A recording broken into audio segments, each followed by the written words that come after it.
Back to my blog Nirmala Dhani. पहले तो आप सभी को मेरा प्यार भरा नमस्कार। पहला आशा करती हूँ कि आप सब बढ़िया होंगे। आज की ब्लॉग की शुरुआत मैं सुबह के 7 बजे से कर रही हूँ। आज बिरूड़ पंचमी है, तो आप सभी को मेरे और मेरे परिवार की तरफ से बिरूड़ पंचमी की ढेर सारी शुभकामनाएं एवं बधाइयाँ। पिछले ब्लॉग में आपने देखा होगा कि जब मैंने हरेला का त्यौहार मनाया था तो उस समय आपको कहा था कि हरेले के त्यौहार के साथ साथ हमारे उत्तराखंड के बाकी के त्यौहार भी लग जाते हैं। जैसे कि पिछले वीडियो में आपने देखा कि हमने घी त्यौहार कितने अच्छे से मनाया। तो आज बिरूड़ पंचमी भी है, तो आज के दिन हमें ना बिरूड़े भिगाने पड़ते हैं। और इस बिरूड़े का सबसे मेन त्यौहार है सातु आठू, जो मैं आप लोगों को आगे अच्छे से बताऊंगी। तो फिलहाल तो आज बिरूड़े भिगाने का काम ललित जी कर रहे हैं, तो लेडीज़ प्रॉब्लम होने की वजह से ये काम मैं नहीं कर पा रही। हालांकि जिस दिन हमारा त्यौहार सातु आठू है उसके एक दिन पहले ही मेरा दिन कंप्लीट हो जाएगा। और इस बार ना मैं पहली बार सातु आठू का उपवास भी ले रही हूँ, क्योंकि काव्या गुड्डू के होने के टाइम पे मतलब बहुत वीकनेस होने की वजह से ना तो मैं ये फास्ट नहीं रख पाती थी। और साथ ही साथ ना ये भी देखा जाता है कि सातु आठू में ना एक अंधेरी और एक उजाली होती है, तो जिनका जो फर्स्ट फास्ट होता है वह हमेशा उजाली में रखा जाता है। तो 2-3 साल से कंटिन्यू ना अंधेरी होने की वजह से ना मैं ये उपवास भी नहीं रख पाई थी। हालांकि मैं बिरूड़े हर साल भिगाती थी, क्योंकि मम्मी हमेशा व्रत रखते थे तो वो बिरूड़े भिगाते थे। तो मम्मी हल्द्वानी जाने के बाद फिर बिरूड़े भिगाने का काम मैं ही करती थी, बस मैं उपवास नहीं रख पाती थी। बाकी तो और जो भी रीति रिवाज थे वो मैं पूरी तरह कर लेती थी। तो इस बार का जो रीति रिवाज के साथ साथ मेरा फास्ट भी रहेगा 2 दिन का। तो मुझे ना इस बार बहुत खुशी हो रही है कि इस बार उजाली भी आई है और मैं अपना व्रत भी रख ले रही हूँ। फिलहाल तो आज बिरूड़े भिगाने का काम ललित जी कर रहे हैं, और वो किस तरह कर रहे हैं वो मैं आप लोगों को दिखाऊंगी। तो उसके लिए आप मेरे साथ मेरे ब्लॉग पे बनी रहिएगा। तो ललित जी जा रहे हैं अभी मिनी गार्डन की तरफ, क्योंकि वहाँ से वो लेकर आने वाले हैं 2 दाने माल्टे के और दूब।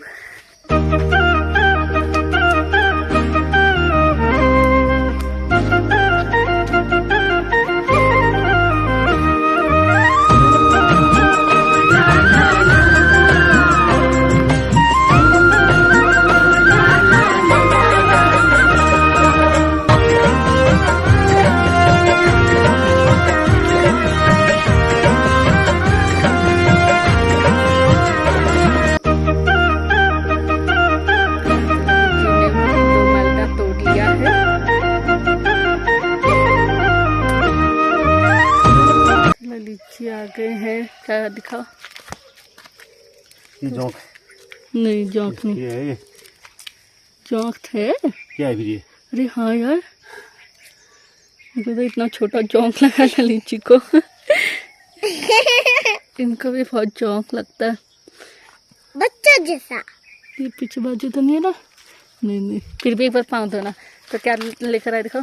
तो यहाँ पे माल्टा और दूब तोड़ लिया ललित जी ने, अब फूल तोड़ेंगे। तो यहाँ पे पहले पाँव धो लेते हैं ना, तो योग लगेंगे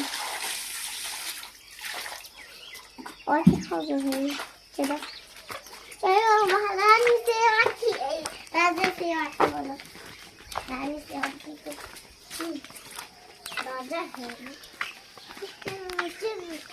2 फूल तोड़ लो, उसमें से तोड़ लो। हाँ, तो यहाँ पे सब ललित जी सामान लेकर आ चुके हैं, और अभी आगे का मंदिर का काव्या बनाएगी वीडियो। लोक पर्व सातु आठू की शुरुआत 2 दिन पहले हो जाती है। भादो मास के शुक्ल पक्ष की पंचमियों को बिरूड़ पंचमी कहा जाता है।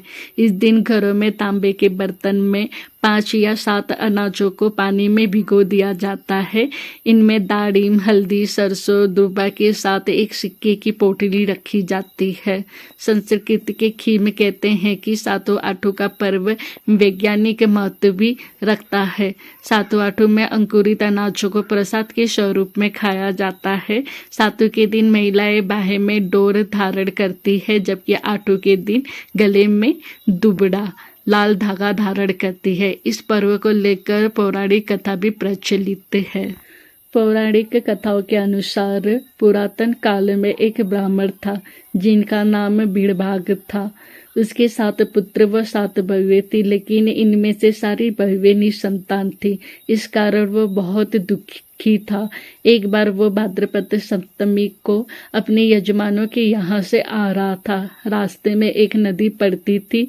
नदी पार करते हुए उसकी नज़र नदी में बहते हुए दाल के छिलकों पर पड़ी। उसने ऊपर से आने वाले पानी की ओर देखा, तब उसकी नज़र एक महिला पर पड़ी जो नदी के किनारे कुछ धो रही थी। वो उस स्त्री के पास जाकर देखा तो वो स्त्री कोई और नहीं बल्कि खुद देवी पार्वती थी और कुछ दालों के दानों को धो रही थी। बीड़बाल ने बड़ी सहजता से इसका कारण पूछा। तब उन्होंने बताया कि वह अगले दिन आ रही बीड़ाष्टमी या पूजा के बीड़ों को धो रही है। बीड़भाट ने बीड़ाष्टमी पूजा की विधि तथा इससे मिलने वाले फल के बारे में जानने की इच्छा की। तब माँ पार्वती ने इस व्रत का महत्व बताया। भाद्र मास के शुक्ल पक्ष की पंचमी को महिलाएं व्रत रखकर चना, गहत, मटर, गुड़ुंस और उड़द 5 अनाज भिगाती है, जिसे कुमाऊं में विरुड़ कहा जाता है। अनाजों को भिगाने के बाद उमा महेश्वर का ध्यान करके घर के एक कोने में अखंड दीपक जलाकर तांबे के बर्तन में भिगा दिया जाता है। 2 दिन तक भीगने के बाद तीसरे दिन सप्तमी को इन्हें धोकर साफ कर लिया जाता है। अष्टमी को व्रतोपवास करके इन्हें गोरा महेश को चढ़ाया जाता है। भाट ने घर आकर बड़ी बहू को यथाविधि बिरुड़े भिगाने को कहा। बहू ने ससुर के कहे अनुसार अगले दिन व्रत रखकर दीपक जलाया और 5 अनाजों को एकत्र कर उन्हें एक पात्र में डाला।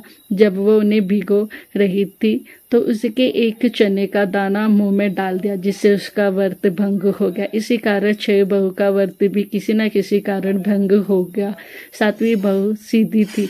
उसे गाय भैंसों को चराने के काम में लगाया था।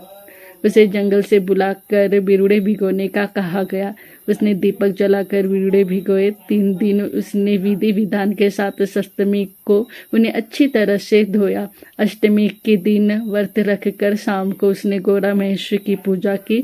दूब की गांठों की डोरी से बांध दुबड़ा पहना और बिरुड़ों का प्रसाद ग्रहण किया। माँ पार्वती के आशीर्वाद से 10वें माह उसकी कोख में पुत्र ने जन्म लिया। तभी से महिलाएं संतति की कामना तथा उसके कल्याण के लिए आस्था के साथ इस व्रत को किया करती है।